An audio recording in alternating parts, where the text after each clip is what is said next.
أرسل رسوله بالهدى ودين الحق ليظهره على الدين كله وكفى بالله شهيدا وأشهد أن لا إله إلا الله وحده لا شريك له إقرار به توحيدا وأشهد أن محمدا عبده ورسوله وصلى الله عليه وعلى آله وأصحابه وسلم تسليما مزيدا أما بعد.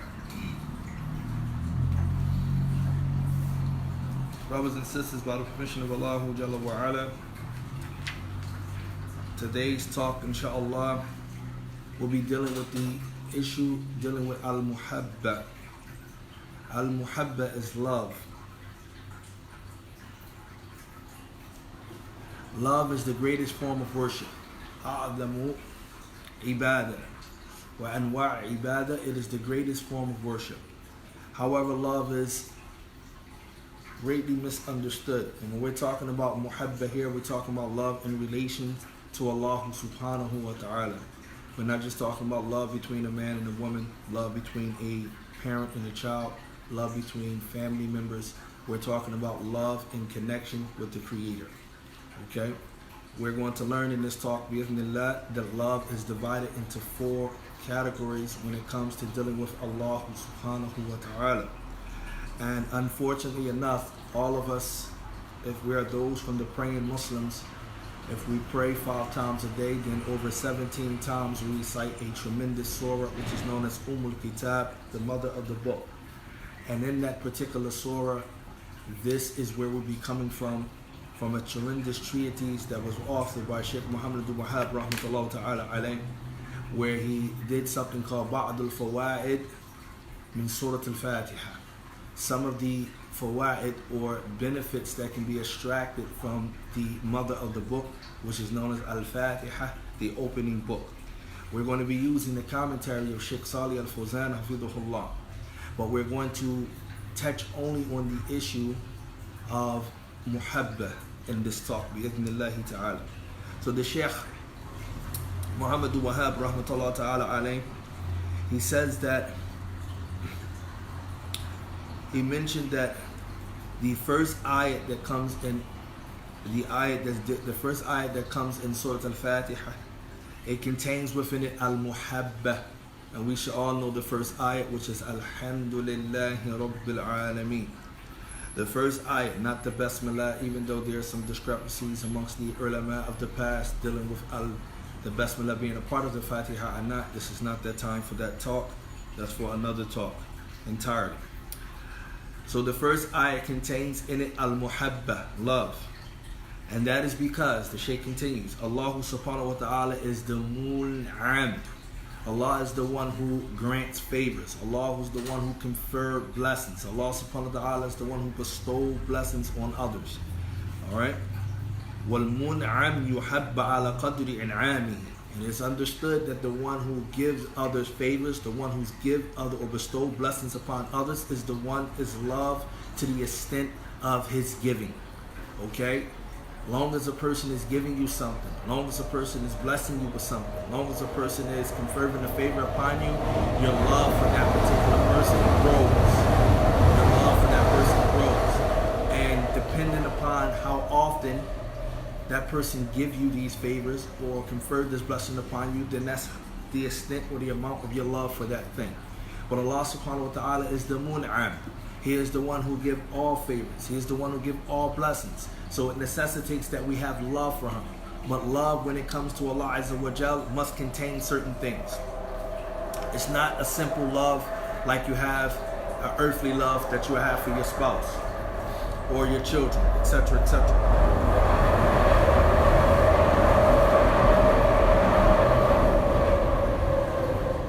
Sheikh Salih Fawzan hafidhahullah, we mentioned this before, so we're not going to go into that, but he talks about wal-muhabba. The Sheikh Muhammad Wahhabi said wal-muhabba tanqasimu ila arba'at al-anwa'. Understanding that this love that we're talking about is going to be divided into 4 categories. The first category of love that we need to understand in relation to the Creator, Allah subhanahu wa ta'ala, is that it's called muhabbat al-sharqiyya. Muhabbat al-sharqiyya.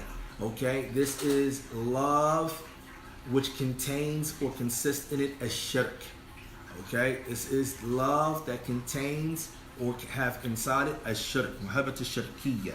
وهم الذين قال الله سبحانه وتعالى, and Allah subhanahu wa ta'ala, He said about these individuals who love Him with shirk contained in this love.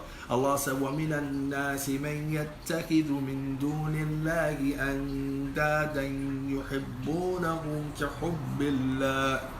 Allah says in Surah Baqarah, the 2nd chapter of the Quran, in this ayah, Allah subhanahu wa ta'ala, He mentions among mankind there are those who take others besides Allah as rivals, as alihas, and dad, which is the plural of nid. They take them as rivals other than Allah. Yuhibbunahum. They love these rivals. They love these idols that they have taken. Kahubbillah, as if they shall love Allah. They love these rivals as if they love Allah. Meaning the same love that should be dedicated and directed towards the Creator, their only Creator, which they don't have no one other than Him. They direct some of that love or all that love to the idols that they worship. So this is muhabbat al-shirkiyya. Allah mentioned up into His statement in Surah Baqarah when He say, وَمَا هُمْ بِخَارِجِينَ مِنَ النَّارِ.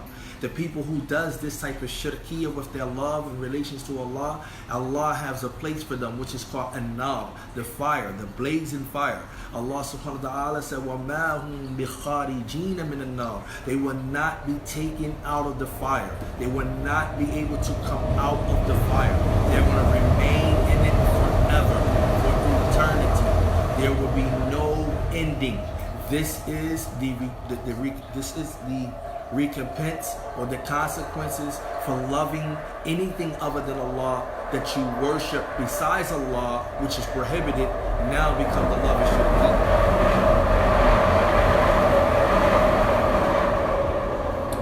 Shaykh Salih Fawzan Hafidhahullah, he says, وَلِذَلِكَ كَانَتَ مَحَبَّةَ أَعْظَمَ أَنْوَاعِ الْعِبَادِ.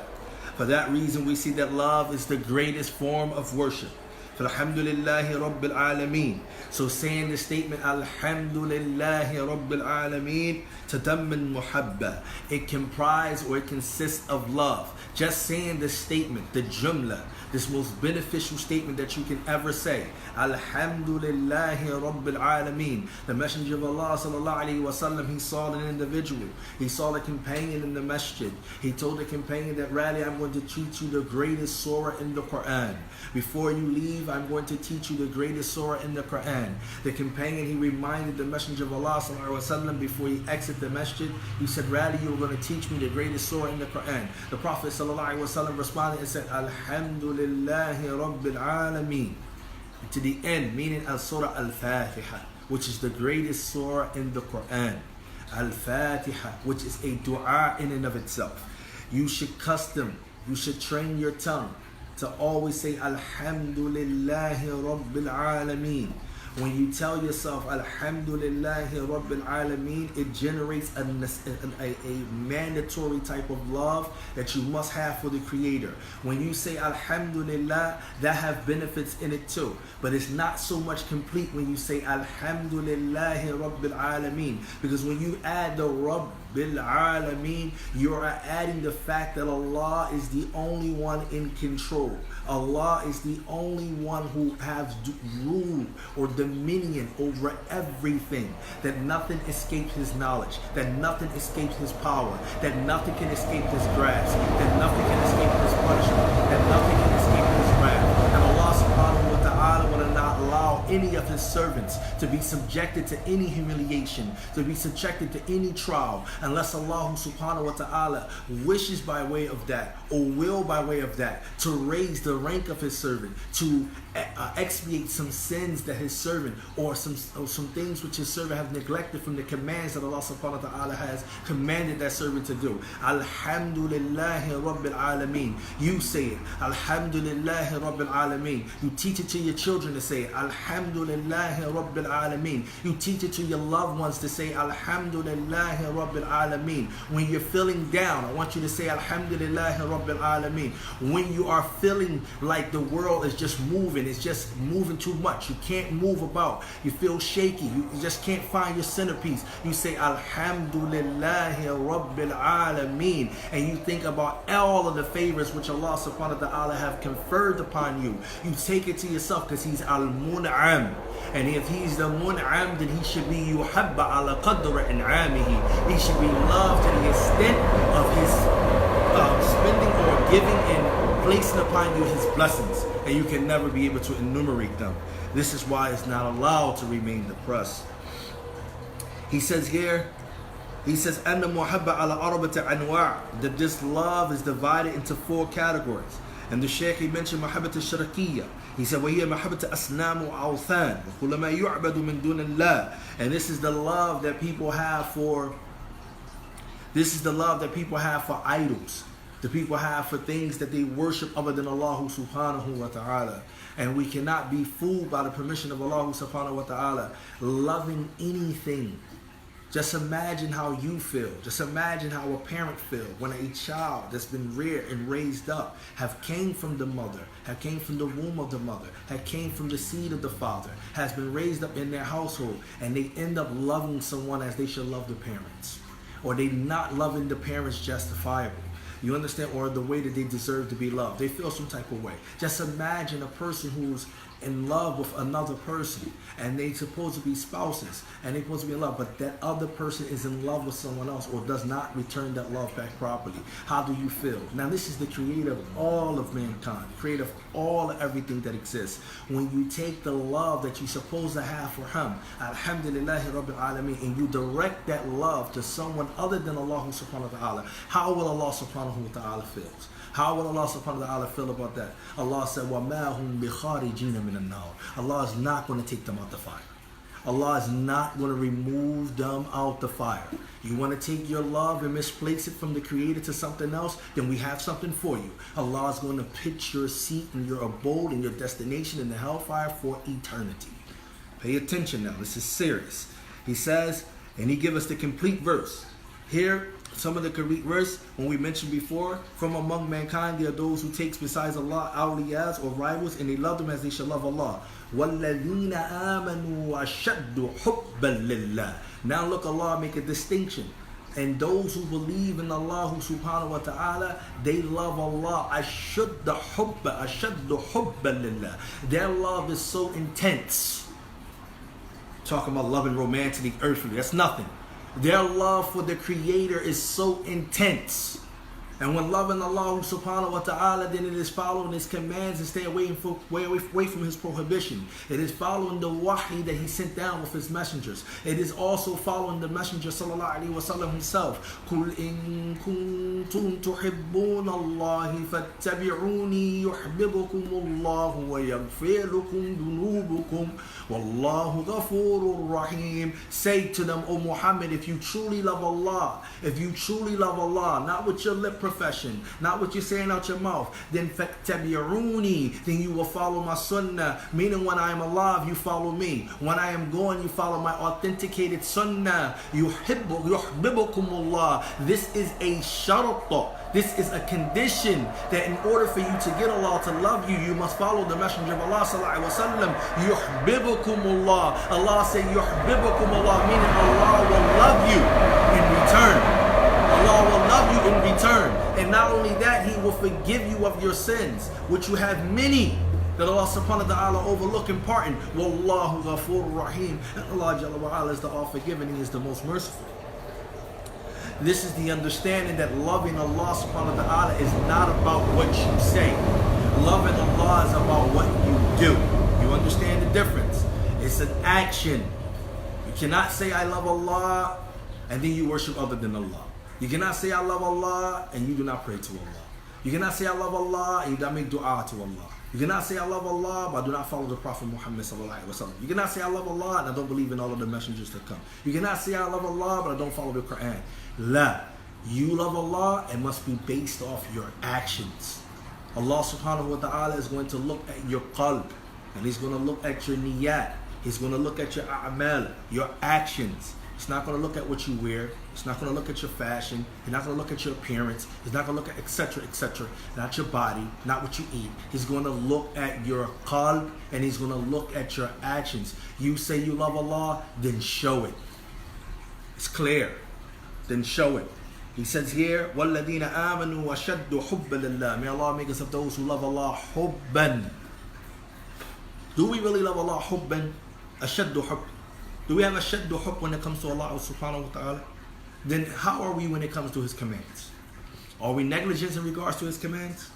Are we lackadaisical when it comes to His commands? Huh? How are we with the commands of Allah?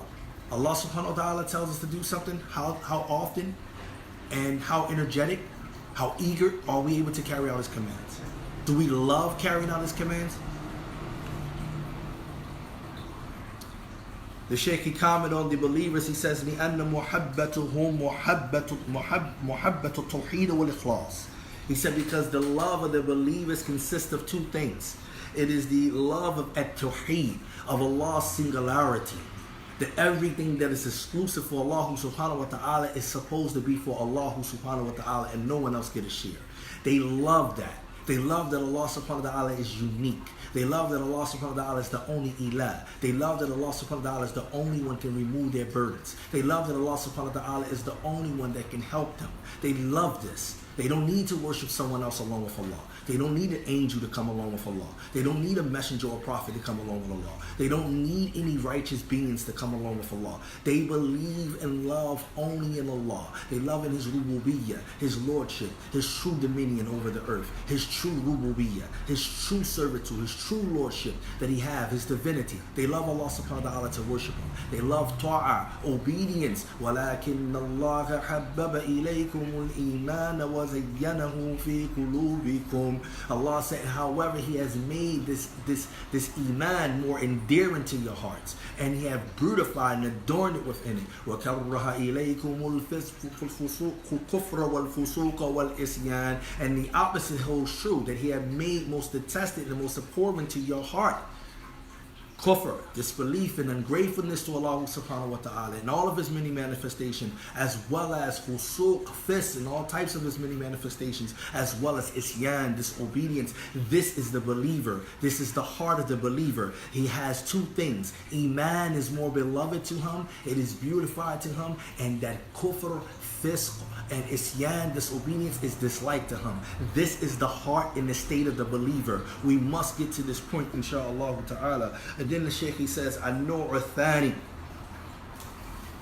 The second type of love, brothers and sisters, Shaykh Wazani mentioned, is muhabbat muharramah.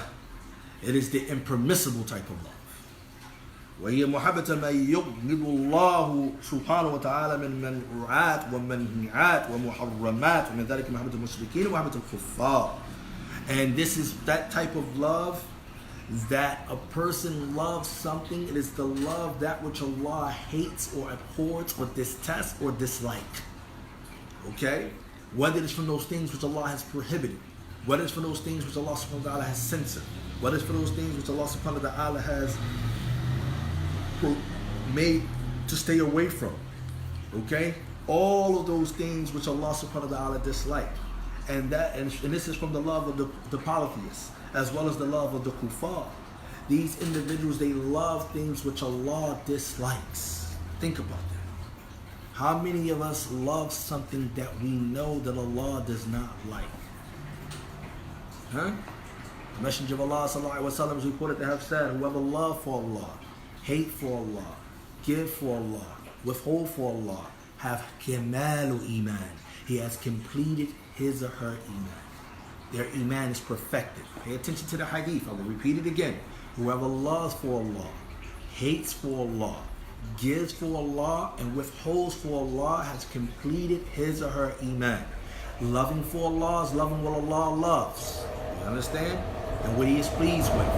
Hating for Allah is hating that which Allah hates and what He displeases. And giving for Allah is giving on behalf of Allah. And that is done three ways. Something can be done for lillah, it can be done billah, and it can be done fi sabilillah. Okay? When it's done lillah, then it's done solely for Allah subhanahu wa ta'ala's sake only.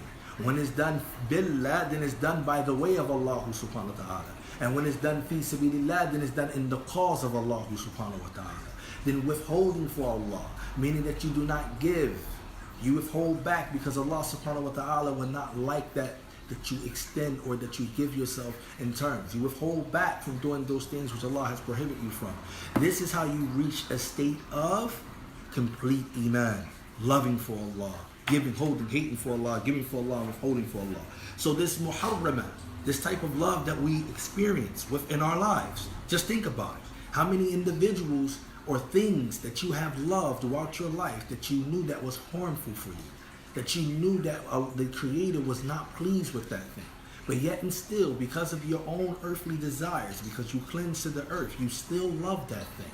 You still went along and tried to hold on to that thing, and it ran you through the ringer, and it almost destroyed you, if not totally destroyed you. It caused your iman to be at a low point. All of these things must be understood by the permission of Allah Jalla wa Ala, right? All of these things must be understood by Allah subhanahu wa ta'ala.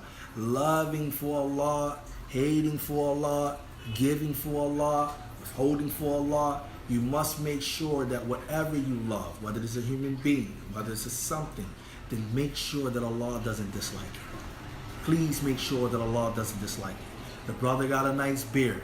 The brother, alhamdulillah, is handsome. The brother, alhamdulillah, look nice. The brother is this or that. But do he worship Allah? Do he love Allah? Do he fear Allah? Do he do what's right by Allah? And you still love him? If the answer is no to any of these things, then something is wrong with your love. If that woman, she's beautiful, mashallah. This woman, she's beautiful. She covered, alhamdulillah. This woman, she does this, she does that. But do she fear Allah Azza wa Jal?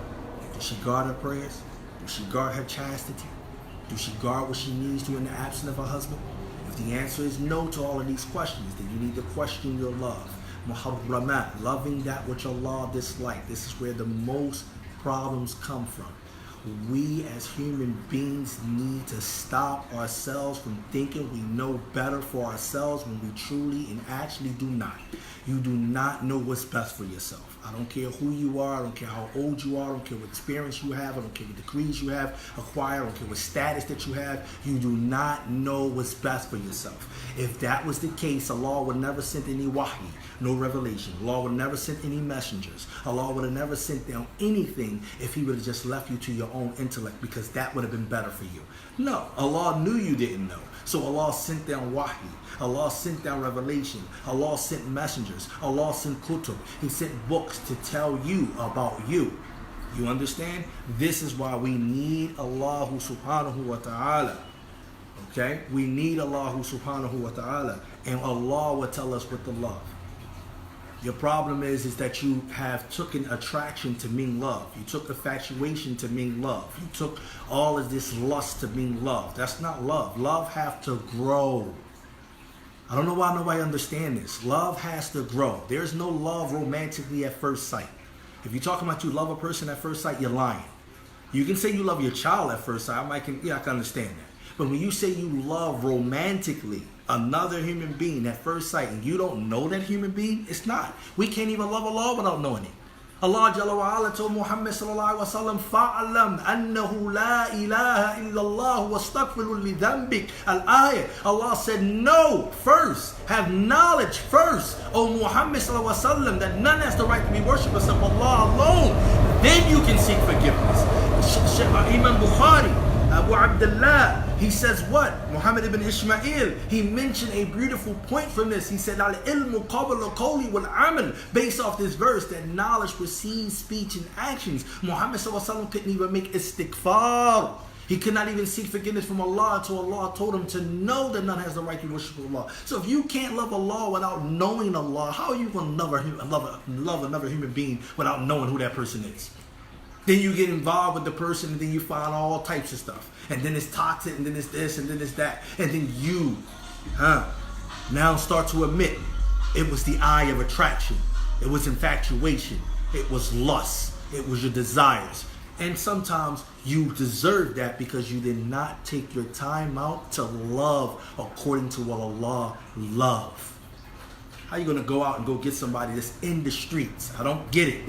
And then say you're gonna transform him. Who is you? You don't have nobody's destiny in your hand. I'm gonna find a person, I'm gonna change him, I'm gonna do this. Sister, you're tripping. You're tripping. Brother, you're tripping. You think you're gonna go take a sister from here and there and think you're gonna change her? No, you don't have no control over anyone. Love what Allah loves. If that's the case, you're going to always come out on top. Trust me. The woman came to the Prophet ﷺ. She said, A'udhu billahi mink. This is what she said. She said, I seek refuge in Allah from you. She said she sought refuge with Allah from the Messenger of Allah ﷺ. The Prophet ﷺ, he did not beat up his head. He didn't go back and forth. He immediately let her go. He immediately let her go. We can't let go. We can't let go. And we scream that the other person's a narcissist. We scream that the other person is toxic. We scream that the other person is this. The other person is a psychopath. The other person is that. That's what we scream. But in reality, we are no better because we cannot let go. Love for Allah, hate for Allah wouldn't be a problem. The Shaykh, he mentioned, I can't go too long, he mentioned the third type of love. He said, محبة الطبيعية وهي محبة الإنسان لأولاده لأبوابه لزوجته ولأصدقائه. هذه محبة طبيعية لا يؤاخذ عليها الإنسان. He said that then there's the natural type of love which Allah subhanahu wa ta'ala has placed. Nah, but understand something. There is a beautiful definition of codependency, and I know it's a big thing right now. They got study groups and they got different things on codependency. But actuality, your codependency should have been on Allah subhanahu wa ta'ala and His deen. But just to give you a beautiful definition that one of the experts, they have mentioned that codependency, and pay attention to this definition because 9 times out of 10 you will understand that this is why the problem lies. Number one, codependency, they explain, is that a person being affected by another person's behavior, allowing someone else's behavior to affect you. That's number one. Then number two, being obsessive and trying to control the behavior of said person. You understand this now? Obsessive, and control. You understand? What did we say before? The destiny of anyone is in the hands of Allah. What we said before, you cannot control anyone. Most relationships have problems because they want to control the next person, indirectly or directly. You can't. You cannot. You can advise, but you cannot control. You understand? You don't have that. Allah didn't give you the hidayah to tawfiq. He only gave you the hidayah to irshad. And if you see signs of a person's behavior really infecting you, some people can throw your whole day off. If that person's can throw your whole day off, affect you in such a way like that, then it's something that's a problem. Then it's something you need to look inside yourself and say, hold up, this is not a healthy connection here. This isn't a healthy connection. If it's not healthy, then it's unwanted. Then it's unwanted. And you have to ask Allah for the strength to remove you from that unhealthy situation. And you have to, because if you stay in that unhealthy situation, you're no longer the victim no more. Now you have allowed yourself to become toxic. And you have allowed yourself to become contaminated. And you have allowed yourself to become unhealthy. And now it's more unhealthy. That's why they say codependency is a form of mental illness. Go look it up. They say codependency is a form of mental illness. Why do you think they're saying it's a form of mental illness now? Because the person who was the victim of the other individual now allowed it to affect them, so they became unhealthy. Now they both affected. One is dependent on the other one, but the only dependent on trying to control the behavior of the other one. Who told you to do that? Let that person go. If Kitabullah or Sunnah can't control them, what think you can control them? You can barely control your own desires. You need Kitabullah to check that. Now you want to take yourself and try to control them because you in love. You in love. I'm in love. And if only the person just wake up and see it, I'm really in love. Okay. What did I mean? Don't you understand human beings by now? Human beings will run you through the mud. The moment you expose this earthly love that you have for them, they will run you through the mud. The more you try to scream out from the top of your lungs, the more you try to spin, the more you try to do for them, they're going to keep doing you dirty. You're not who they're looking for. Why? Because you didn't already expose your hand. But if you're a person who let the love grow, and that you love that person based off of principles, that you love that person based off of Allah subhanahu wa ta'ala, that they're getting closer to Allah, their connection to Allah, I guarantee you it'd be more healthy than what you think.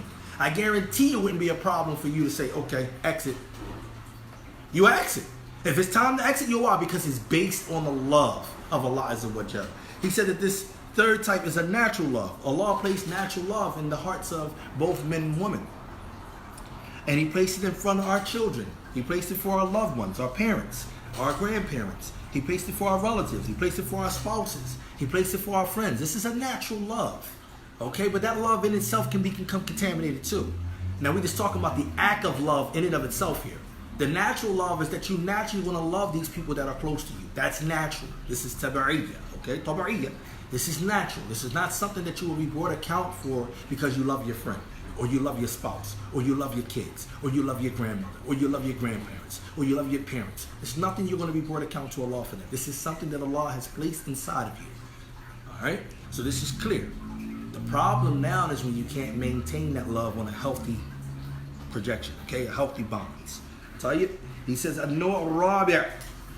The other type of love is the محبة واجبة. It is the obligatory type of love. وهي محبة أولياء الله. وهي محبة في الله. موالاة لله عز وجل. كل هذا داخل في قوله الحمد لله رب العالمين. الله أكبر. He says that the fourth type is the love that is obligatory.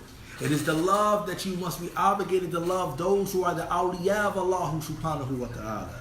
You must love for Allah's sake. You must have this alliance and this association for Allah subhanahu wa ta'ala's sake. And many of us don't understand wal-wala wal-bara.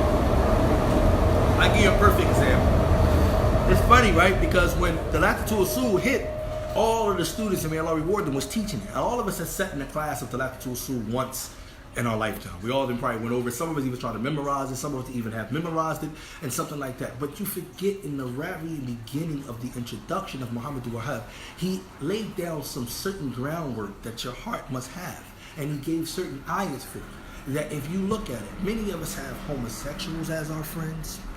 We have non-believers as our friends. Come on, I don't care if they're your relatives or not. I mean, think about it. They're your friends. These are the ones who you call, you confide in, you share secrets with, you take counsel and advice from. These are the people that you are riding thick and thin with. These are the people. That goes against wala wal bara. I think you don't understand that. That goes against that. There are verses that's clear. لا تجد قوم يؤمنون بالله ويوم الآخر يوادون من حاد الله ورسوله ولو كانوا آباهم أو أبناهم أو إخوانهم أو عشيرتهم. It's clear. Allah Jalla wa Ala said you will never find a people believing in Allah in the last day, having love and affection for individuals who opposes Allah subhanahu wa ta'ala and His messenger. You will not find it, even if they be from their fathers, even if they be from their children, even if they be from their brothers, even if they be from their kin. SubhanAllah Azim. I think we missed this. لا يتخذون المؤمنون كافرين أولياء من دون المؤمنين. You will not find the believers taking the kuffar as their awliya, as their close confidants, as their friends, as their protectors, as their helpers besides Allah. You will not find it. Something is wrong with our wala wal bara. You want to reach the fourth stage of this obligatory love, then understand what it is. This is making sure you love sincerely for the sake of Allah subhanahu wa ta'ala. How can you love someone that loved to commit shirk with Allah? How? How can you love someone who wants to call on other than Allah? How? How can you love someone who don't want to believe in the Messenger Muhammad sallallahu alaihi wasallam, who was sent to the last all of mankind and the jinns? How? How can you love them? How can you take them as confidants? How? The only way you can do that is because your qalb is deficient. Your iman is deficient. Your fahm is your understanding is deficient. This is why. And then you understand why you have the problems you have. You find individuals who are Muslim for years, and they even wear the badge of Salafiyya, but they have friends outside of that of Allah and His Messenger. Friends outside of that of the believers. Friends outside of the awliya of Allah. Friends outside of the kayf. You wonder how. You want to go back and really try to get your heart right. Islam, Islahul Qalb awwalin. You have to pay attention. If you want to look at the dawah of Allah, if you want to look at the way that Allah subhanahu wa ta'ala rectify a whole society, the way that Muhammad sallallahu alaihi wasallam was taught to rectify a whole society, then you have to go back to the statement, and you have to go back to the hadith of Aisha radiallahu ta'ala anha, Mu'mineen, our mothers, the mother of the believers, which she said, have Allah started with the prohibitions, they wouldn't have done it.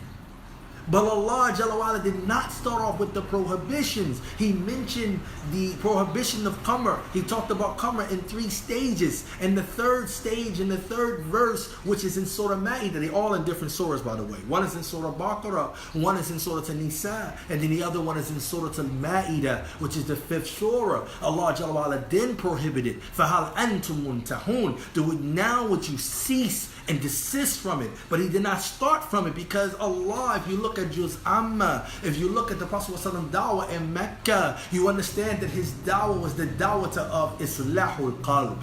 He had to rectify the hearts. He had to purge and purify the hearts from all of that which was filthy, taking away the filthiness of shirk, the filthiness of doubt, the filthiness of bid'ah, the filthiness of, because when we say bid'ah here, we're not talking about bid'ah in the deen, because it wasn't at that time, but we're talking about bid'ah for our shirk, committing partners with Allah Jalla wa'ala, because that is still a form of bid'ah, because Allah made us upon a natural fitra. But when you think about moving all of that filth and those impurities from the heart, that's what has to goes on first. You got to rectify your heart before you can rectify your limbs. Your limbs will not be rectified until your heart is rectified. Do you understand? Do you understand this? Your limbs will not be rectified until your heart is rectified. The Prophet ﷺ said, there is a piece of flesh that's in the body. إِذَا صَلَحَ صَلَحَ جَسَدُ كُلُّهُ. If it is correct, then the whole body is correct. وَإِذَا فَسَدَ فَسَدَ كُلُّهُ. And if it's corrupted, then the whole body is corrupted. أَلَا هِيَ الْقَلْبُ. If it's not indeed the heart must be rectified. This is where you're going to find wala, association, wara, dissociation from the people. This is where you're going to find yuwaduna, affection and love for the people is in the heart. This is where you find it at. And if you don't have the heart right, you're going to love those whom Allah hates. SubhanAllah. You're going to love the enemies of Allah. You're going to love the enemies of Allah. And this is what's going to happen because your qalb isn't right. You don't get it. The Quran is sent down, fi qulubihim marad. Allah said in their hearts are the disease. The Quran is sent down to cleanses the heart. That's what it's sent down for. Cleanse the heart, then the body can follow. Many people out here talking about want to take all of these exercises, all of this health. That's good and it has a proportion and I encourage it. But don't do it before the heart. Have you exercised your heart? Have you fed your heart anything that was healthy? What did you do? Huh? Or are you still steeped in kufr? Are you still steeped in shak? Are you still steeped in shahawat? Are you still steeped in hatred? Are you still steeped in fisk? Are you still steeped in ithm, dhunub, sins? This is the things that are not healthy to your heart. So if you want to get your body right, you want to get your mind right, make sure you get your heart right. Free it from those things that should not be a part of it. And then by the permission of Allah Jalla wa'ala, you would not fall into the impermissible type of love. You wouldn't be walking around here with a spouse you really don't like. You want to give an indirect subliminal messages all on all social media because you don't like the guy or you don't like the woman that's laying right next to you. Because you can't muster up the courage to leave that person because your heart is filthy. And if your heart was right, you wouldn't be talking about staying. Staying with what? What are you staying with? You want to realize that there's nothing to stay there if there's no obedience, ta'ah to Allah subhanahu wa ta'ala. That there's no connection to Allah subhanahu wa ta'ala. Because if your heart is right, you're going to love what Allah loves. And if that man or that woman don't love Allah, if that man and that woman is not showing their actions that they love Allah, then you want to let them go. And guess what? You're not even going to miss them for a heartbeat. We have to understand this. This is important. The heart is very important. Most of our problems, brothers and sisters, come from our own hands. It's not from Allah. We don't have the right to blame Allah. We don't have the right, by the permission of Allah Jalla wa'ala, I have to get ready to stop. We do not have the right, by the permission of Allah Jalla wa'ala, to blame Allah subhanahu wa ta'ala for nothing. It's arrogance and it's very disrespectful and it's very ill reputed from any one of us if we sit there and, make our tongues go and blame Allah subhanahu wa ta'ala for anything that's in our life. You do not have the right. The only time, and you still can't blame Allah. If anything goes outside of your control, then you understand that it's in the hands of Allah subhanahu wa ta'ala. And if Allah chose you to go through it, then Allah subhanahu wa ta'ala is either purifying you of some sins, or Allah subhanahu wa ta'ala is raising your ranks. Either way, you cannot blame Allah. Blame yourself. Why you can't blame yourself? It's arrogance. Your heart that filthy that you can't blame yourself. You can't. You made the wrong decision to deal with what you dealt with, and now you have that, and this is it. So now you have to muster up the courage. You got to go back to the Creator. You got to beg Him and ask Him to remove this unfilthy and unwanted love from your heart. Remove it, because true love is going to be the love for Allah, the hate for Allah, the giving for Allah, the withholding for Allah. You see where I'm going at from it? That's going to be the true, healthy love. You understand? Not the mahabbat al-shirkiyya, not the mahabbat al-muharramat, not the mahabbat al-tab'iyya, not the mahabbat. It's going to be mahabbat al-wajibat. It's going to be the fourth category. It's going to be the obligatory love, which have love and affection that's going to emanate and guarantee your life is going to be better by the permission of Allah. We ask Allah subhanahu wa ta'ala to purify our hearts. We ask Allah subhanahu wa ta'ala to purify our hearts. All of our problems lies with us purifying our hearts. And in order to do that, we ask Allah subhanahu wa ta'ala to allow us to understand the book, His book that He have sent down, which is His revelation, upon the tongue of His Messenger Muhammad sallallahu alaihi wasallam, and by the understanding and the actions of the Sahabas ridwanullah ta'ala alayhim, and also upon their students and their students from them. We ask Allah subhanahu wa ta'ala to allow us to be firm, and that we die with Islam and Shahada on our tongue, and that we die with Islam in our heart, and we die with Islam in our actions. We ask Allah subhanahu wa ta'ala forgive us for all of the evil deeds that we have committed, and deeds that we're going to continue to commit until we meet Him. We ask Allah subhanahu wa ta'ala to make us strong upon the sunnah, to make us strong in our love for one another, and make us strong in our hatred for those who hate Allah subhanahu wa ta'ala and His deen, for those who go against Allah subhanahu wa ta'ala and His deen. We ask Allah to make shirk hated to us in all of its manifestations. We ask Allah subhanahu wa ta'ala to make kufr hated to us in all of its manifestations. We ask Allah subhanahu wa ta'ala to make bid'ah hated to us in all of its manifestations. We ask Allah subhanahu wa ta'ala to make sin, the noob, even though we committed to make it disliking, distasteful to us in all of its manifestations. We ask Allah subhanahu wa ta'ala to rectify our hearts. Oh Allah subhanahu wa ta'ala, yuqallibu qulub, thabbit qalba ala dinik. Oh Allah, we ask you, you are the one who is the turner of the hearts, to make sure you make us firm upon your deen. What we said that was incorrect in our talk was definitely from ourselves and shaitan. What we said was correct from Allah Jalla wa Ala. Subhanakallahumma bihamdik, ashhadu an la ilaha illa anta, astaghfiruka wa atubu ilayk. Jazakallahu khairan ya ikhwan wa akhawat.